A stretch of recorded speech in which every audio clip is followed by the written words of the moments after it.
नमस्कार, स्वागत है आप सभी का सुजस सारांश की इस क्लास में। इस क्लास में हम पढ़ते हैं राजस्थान का करंट अफेयर्स, जिसका आधार होता है राजस्थान सरकार की सुजस पत्रिका। शुरुआत करते हैं हेडलाइंस के साथ। सबसे पहले जानकारी, राज्य स्तरीय मुख्यमंत्री रोजगार उत्सव, जिसमें मुख्यमंत्री ने सरकारी नौकरियों की सौगात दी। जयपुर में अभी 29 जून को एक कार्यक्रम आयोजित किया गया, जिसका नाम दिया गया मुख्यमंत्री रोजगार उत्सव। क्या है ये कार्यक्रम?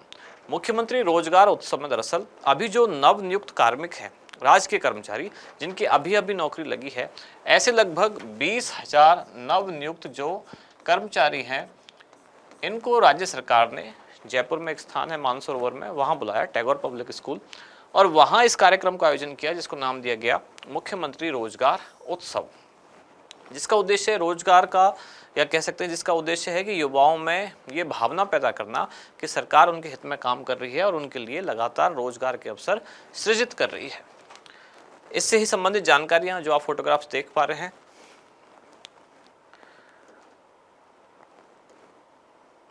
इसके बाद अगली जानकारी, मुख्यमंत्री श्री भजनलाल शर्मा के महत्वपूर्ण निर्णय, जिसमें एकल पट्टा प्रकरण, जिसमें पूर्व न्यायाधीश RS राठौड़ की अध्यक्षता में एक जांच समिति गठित की गई और यहाँ जो राजस्थान में जिले बनाए गए हैं, उन जिलों का पुनर्गठन करने के लिए उसके संबंध में एक समिति बनाई गई है, जिसके अध्यक्ष होंगे ललित के पवार। ये जांच करेंगे जो नए जिले बने हैं उनकी प्रासंगिकता क्या है, या किसकी प्रशासनिक व्यवस्था कैसी होनी चाहिए, कहाँ किसकी कितनी ज़रूरत है, इसको लेके सरकार ने कमेटी गठित की थी और अब ललित के पवार, इनकी अध्यक्षता में भी एक समिति गठित की गई है जो रिपोर्ट करेगी किसको? मंत्रिमंडलीय उप समिति को। ये मंत्रिमंडलीय उप समिति पहले ही गठित की जा चुकी थी और अब इनकी अध्यक्षता में पूर्व IAS है, उनकी अध्यक्षता में कमेटी गठित की गई है। अगली जानकारी है, Swami Vivekananda model school primary स्तर की कक्षाओं का होगा संचालन। इसके बाद हरिदेव जोशी पत्रकारिता एवं जनसंचार विश्वविद्यालय का दीक्षांत समारोह आयोजित किया गया। शिक्षा मंत्री ने जन सुनवाई की, 174 प्रकरण इसमें आए। 16वीं विधानसभा का दूसरा सत्र अब 3 जुलाई से शुरू होने वाला है और यहाँ है मुख्यमंत्री किसान सम्मान निधि योजना, इसका शुभारंभ किया गया।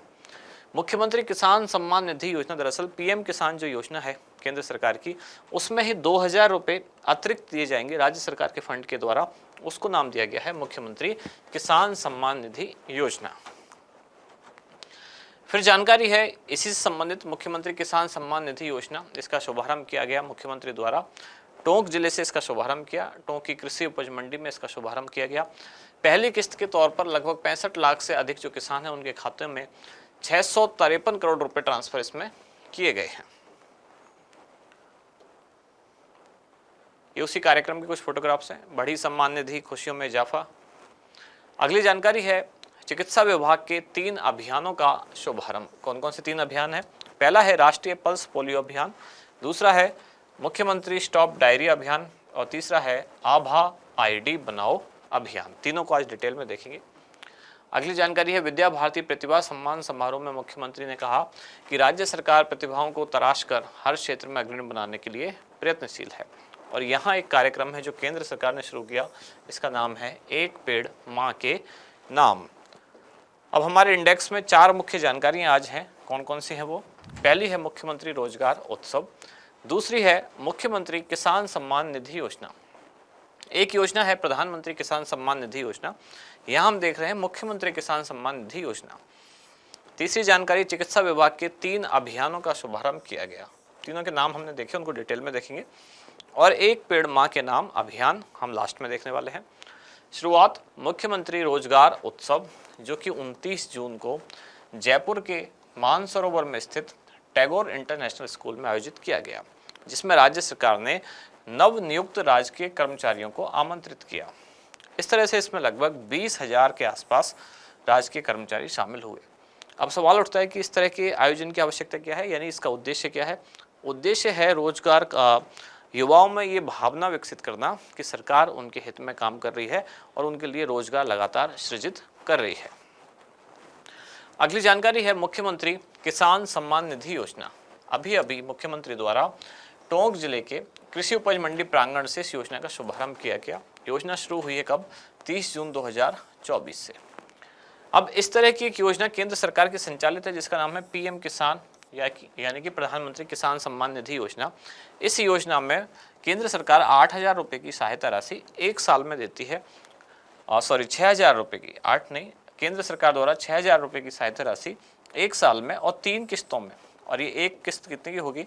2,000 रुपये की एक किस्त के माध्यम से केंद्र सरकार किसानों को सहायता राशि देती है।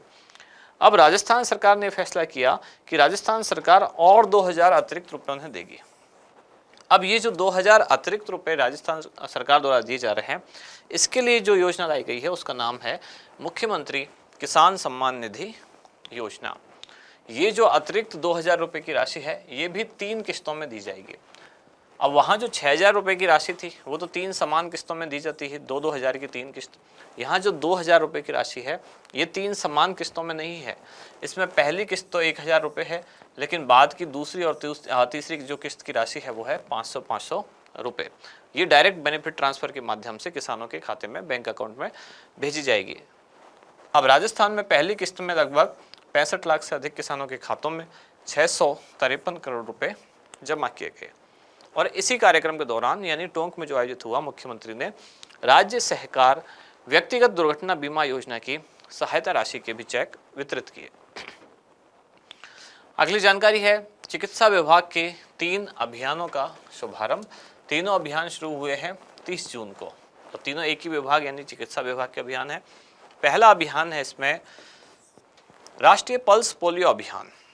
इसमें क्या होता है, पोलियो की खुराक पिलाई जाती है 5 वर्ष तक की आयु के जो बच्चे हैं, और राजस्थान में लगभग 1 करोड़ 7 लाख के आसपास ऐसे बच्चे हैं जिनको ये खुराक पिलाई जाएगी।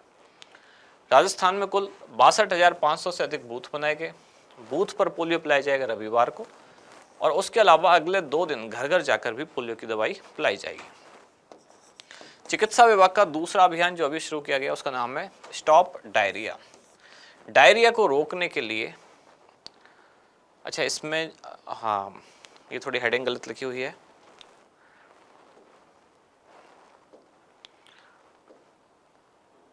ओके। ये जो कार्यक्रम है यानी कि ये जिसके बारे में जानकारी लिखी हुई है इसका नाम है आभा आईडी बनाओ। ये थोड़ा सा गलत टाइप हुआ है, इसका नाम यहाँ है आभा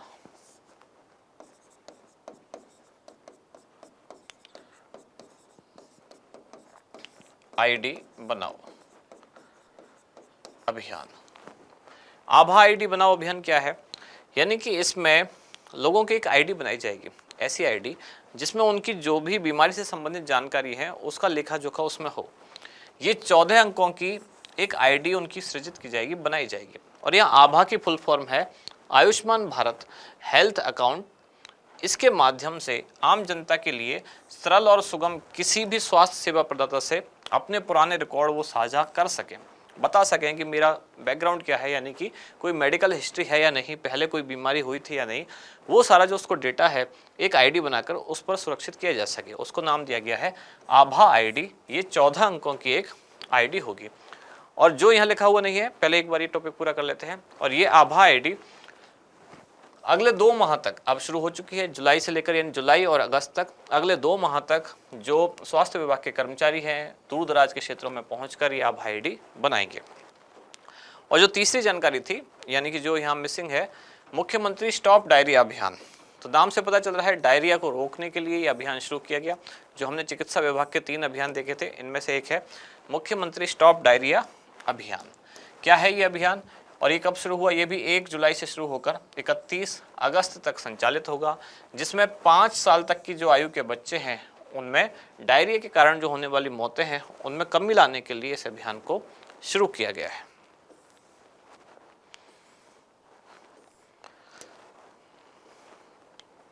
अगला कार्यक्रम है एक पेड़ मां के नाम अभियान, जो कि शुरू किया गया कब? 5 जून 2024 को।